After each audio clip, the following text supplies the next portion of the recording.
How are we doing, everyone? Hope you're doing well. So I just thought I'd make a video breaking down a trade that I took last week. Just take you through my thought process behind it, the insight in it, and how I actually took the trade and what the build up behind it and the technical analysis. Hopefully it can give you guys some insight into how I'm trading and how I'm actually looking at the market and how I actually took this trade. So of course it was on pound US dollar, my favorite pair, and it's on the lower time frames.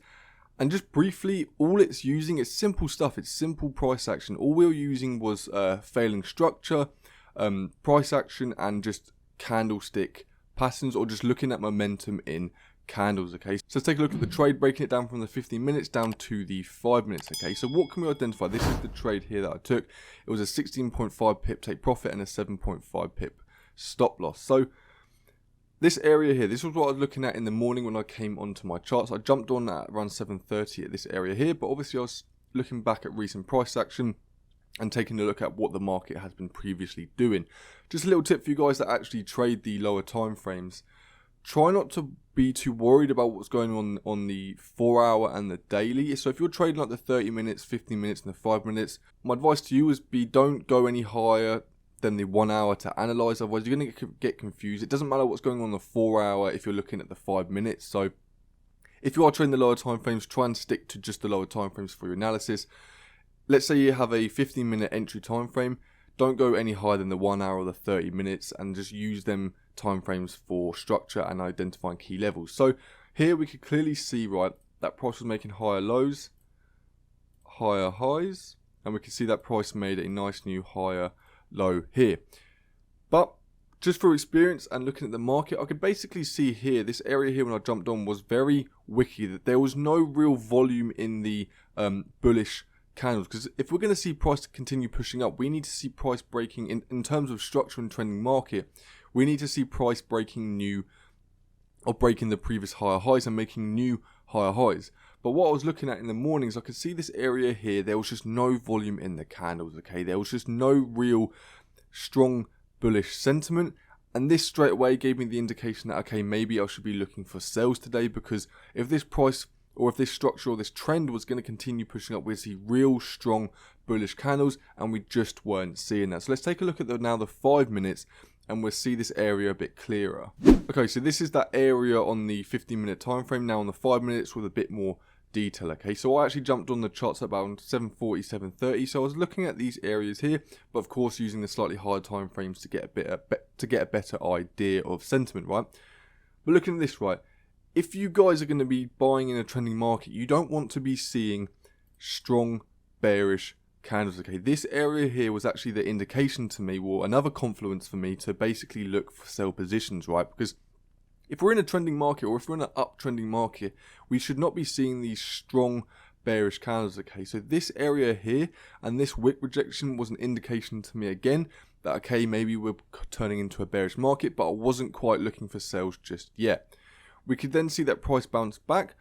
But looking at the finer details, okay, when you're trading the lower time frames, you really need to pay attention and be quick to identify what's actually going on with the candles and what is the sentiment and how is the sentiment changing, right?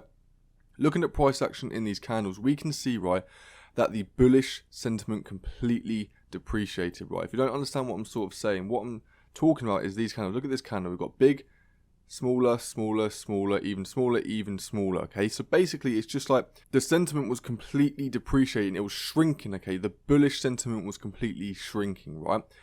But of course, you don't just want to sell at the top. You want to identify confluences, and you want to actually see bearish structure to take your positions. Okay, you don't just want to be selling blindly at the top and calling the top. You want to make sure that the confluences actually line up. So of course we had price on the 15 minutes creating bullish structure, but the bullish push up was weak. Okay, we had no real volume in them candles.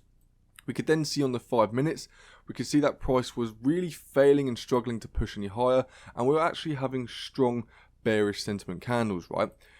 What I did is I waited to then see bearish structure. I wanted to see a lower high to take my position. Okay, so if you're in a downtrending market, you always want to be entering at a lower high, and in an uptrend you want to be entering at the higher low. So this is the area here that caught my attention, right? I saw that the candles were depreciating. We then had a strong bearish engulfer, absolutely engulfing these candles here. This was my final indication that, okay, I'm looking for a sell if we're in a trending market, or if we're in an uptrending market, we should not be seeing these strong candles, and we should be seeing even stronger bullish candles, and we just weren't. But I did not want to take the trade at the bottom, as you don't want to be entering at a push phase. So for me, I was thinking, okay, maybe this is a push phase. We might have a pullback and then a continuation. And that's exactly what happened, right? Price pulled back. We got these wick rejections. But of course, you want to make sure you're entering with the momentum shift, okay? So once I saw the pullback, I wanted to make sure that I see a bearish candle close. It's important that you see the candles close, okay? Because you don't want to be entering while candle's pushing down, because it could easily push back up again. So once I saw this candle close, this was my indication and my confirmation to take the trade, right? And this area basically being a lower high with wick rejections and then a momentum shift. Because if we're in an uptrend, why are we going to be seeing lower highs? We should be seeing higher lows and new higher highs, okay? So this was the indication to me that price was turning inside out, and I could look for these sell positions. And as you can see, this is how the trade played out. We had a 16.5 pip take profit and a 7.5 pip stop loss. Almost got wicked out on the first candle, but this was just price grabbing liquidity, faking a few people out, market manipulation, whatever you want to call it. But this is how the trade played out, and it was well executed. So the simple confluences was, guys, it was just looking at candles, looking at the depreciation of the bullish candles, identifying that structure on the 15 minutes was failing to make new higher highs. We could then see on the lower time frames bearish pressure and sentiment starting to take over with strong bearish candles. And then what I then identified was a lower high, looked for the momentum shift, and then took the trade with my stop loss above structure. Hope you guys enjoyed this one. If you want to see more videos like this, leave a comment, let me know. But hope you guys have a smashing week, stay consistent, and have an absolutely brilliant one.